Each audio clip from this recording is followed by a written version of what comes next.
Good evening to all of you, and thank you for joining us for this 13 Plus FastCast. I'm Mary Coleman. We want to jump right in to some of your news headlines this evening. We do have an update this evening on a shooting involving Tucson police and one of the department's canines. I know it's a story that a lot of people have been invested in, trying to get a lot more information on. Now let's take some video of that incident. We just received new details from the Pima Regional Critical Incident Team's first report that came out this evening.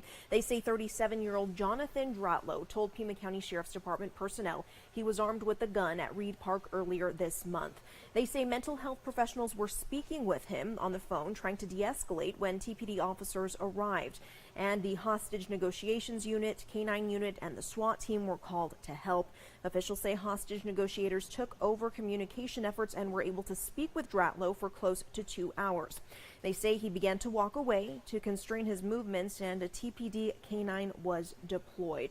They say Dratlow raised his handgun and began shooting in the direction of officers, and as K-9 Raven, who you see right here, ran towards him, he struck the K-9. Around the same time, 3 officers discharged their rifles, and they did hit Dratlow.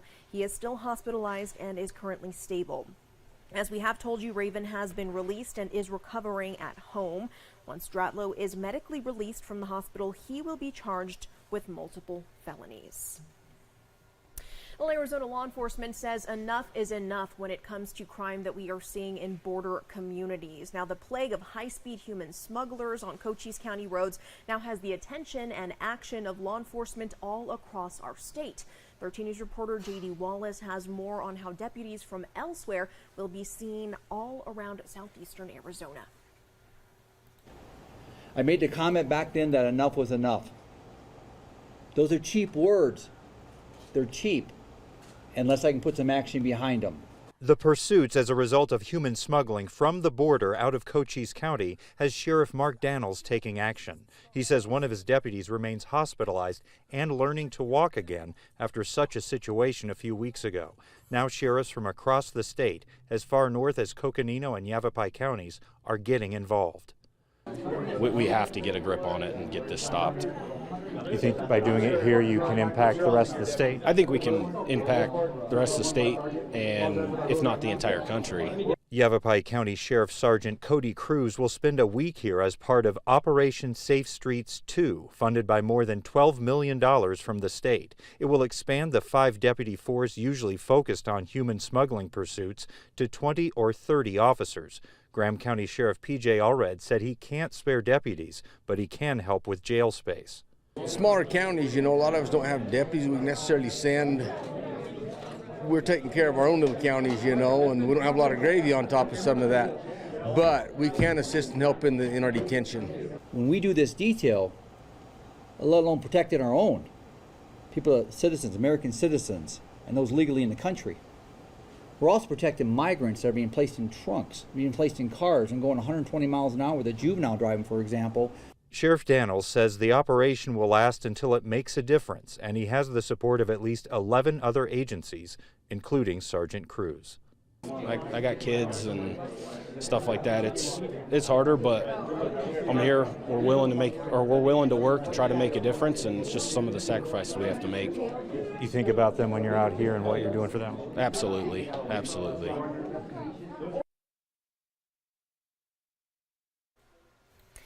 And we want to go to our website now. Tucson police have arrested a man for a murder in Midtown last weekend. 26-year-old Gilbert Rodriguez is being held without bond in the Pima County Jail tonight. Police arrested him last night for the shooting death of Alvi Nadavashimye. Now, this happened Sunday at an apartment complex on North Estrella Avenue that's near Prince and Stone. Police say it started with an argument between the victim and others in the apartment where he was staying. Police are asking anyone with any additional information to call 88 Crime. And to another arrest that we heard about today, Tucson police have arrested this man following an armed robbery and a pursuit. Now, this happened near Escalante and Kolb last night just after 11. According to Tucson police, 2 men stole a car and ran from officers before being quickly caught. 37-year-old Kuna Sean Fairchild, who you see here, faces 3 charges, including armed robbery. The other man has not been charged at this time. Well, residents who live and work on Mount Lemmon are under a mandatory water reduction today. As 13 News reporter Shelby Slaughter explains, there are people who are being asked to reduce their usage by 50% to help conserve water on the mountain. It's day 4 of water restrictions up here on Mount Lemmon. Residents and businesses are being asked to hold off on everyday tasks like hand washing dishes and laundry because of a lack of rain and snow. 2 things the Mount Lemmon Lodge does to stay in business. I spoke with Diana Osborne, who owns the lodge and also sits on the Mount Lemmon Water Improvement Board. She tells me her hotel is already taking steps to cut back on water usage. In our restaurant, for example, that's our highest water use. We are serving everything on paper and in plastic at this point so that we don't have any wasted water for washing dishes. Osborne tells me that guests are adapting, eating off of paper plates with little to no glass in sight here at the hotel. Guests can also find signs just like this posted around the lobby. That way they know why they're conserving water up here. I'm also told that laundry is being sent down to Tucson. That way it's not wasted up here on the mountain. We're reading our meters every Friday and Monday so that if there's any abnormal water use, we can immediately make corrections for that. That means no long hot showers on a brisk day up here on the mountain and cutting back wherever people can. So there are a lot of things that all of the businesses and all of the homeowners are doing to conserve on water. Osborne says right now Mount Lemmon water is in a stage 3 alert, but if people don't cut back, it could be increased to a stage 4, which means people on Mount Lemmon would have to cut back 75% if things don't shape up. Other ways people are being asked to cut back is by not washing their car, halting irrigation drips, and not watering their lawn. If people do not reduce their water use by 50%, their water meters will be shut off, and that is a big deal. And there are consequences for not conserving water. If you're caught in violation, you could be fined anywhere from a $300 to a $900 fine. Reporting on Mount Lemmon, I'm Shelby Slaughter, 13 News. And to the woes within the House now, House Republicans have selected Representative Mike Johnson as their next Speaker nominee in a secret ballot vote tonight after Representative Tom Emmer dropped out of the race earlier today, just hours after he was selected as the latest GOP nominee. So the question is, what happens next? Well, Republicans will hold a roll call vote behind closed doors tomorrow morning to see if Johnson can secure the 217 votes to win the gavel. Be sure to stay with us. We are following this very closely for you. And after a year and a half, there's finally a new leader for the Federal Aviation Administration. The Senate confirmed Michael Whitaker to a 5-year term. That happened this evening. Now, Michael is a former Obama-era deputy FAA. The yeas are 98, the nays are 0. The nomination is confirmed. At his earlier Under the previous order, the motion to reconsider is considered made and laid upon the table, and the President will be immediately notified of the Senate's action. Well, I'm sure all of you have noticed it's a little bit chilly out right now. We finally are starting to see some of that fall weather, and that's where this story comes in. A photographer who was visiting Utah was able to capture images of the fall foliage, but also came upon something extraordinary when he was snapping some of those photos. And now he's trying to track down the couple he spotted and share these memorable pictures with them. Shelby Lofton has more tonight.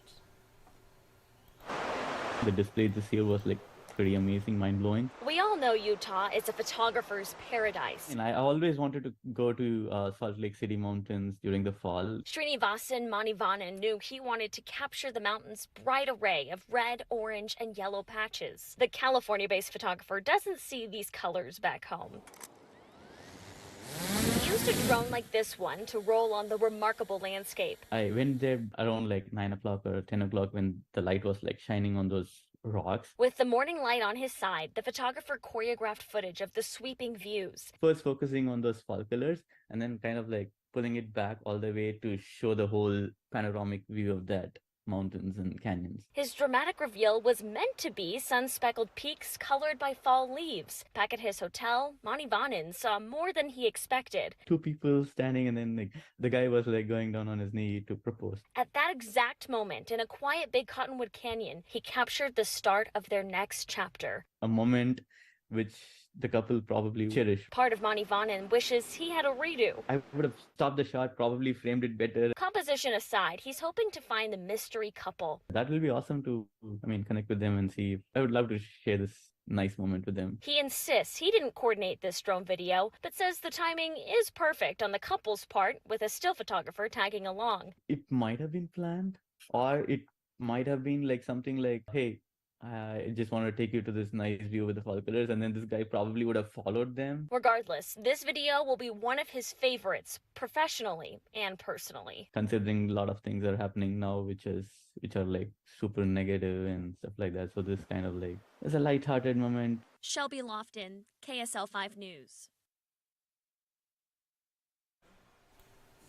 How beautiful was that? I am sure with social media and the power of it, they will find each other very soon. Well, here's a live look outside. You're taking a look at the Tucson metro area. Hey guys, is it finally time to get those sweaters and boots out? I say yes. Fingers crossed that it stays that way, right? Well, I hope you all have a great evening, and I also hope you will join us for 13 News Live at 10. Otherwise, have a great evening.